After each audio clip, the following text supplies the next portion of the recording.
আসসালামু আলাইকুম, welcome to my another blog. সবাই কেমন আছেন? আলহামদুলিল্লাহ, আমরা অনেক ভালো আছি।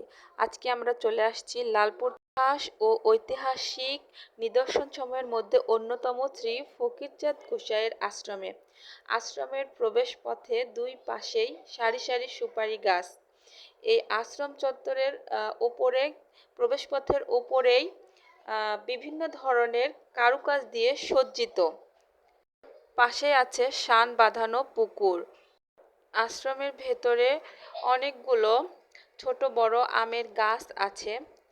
আশ্রমের ভেতরটি দেখলে মনে হয় এটা কোনো জমিদার বাড়ি। ভিডিওতে যে ঘরটি দেখানো হচ্ছে, এখান থেকেই আশ্রমের যে মূল মূল স্রষ্টা শ্রী ফকিরচাঁদ, এখান থেকেই উনি নিজেকে সশরীরে গুপ্ত করে ফেলেছিলেন। তো তার সবকিছু সেখানে সংরক্ষণ করে রাখা হয়েছে। পেছনে একটি কুয়া, যেটাকে ইন্দারা বলা হয়, আছে। অনেক পুরানো একটি কুয়া।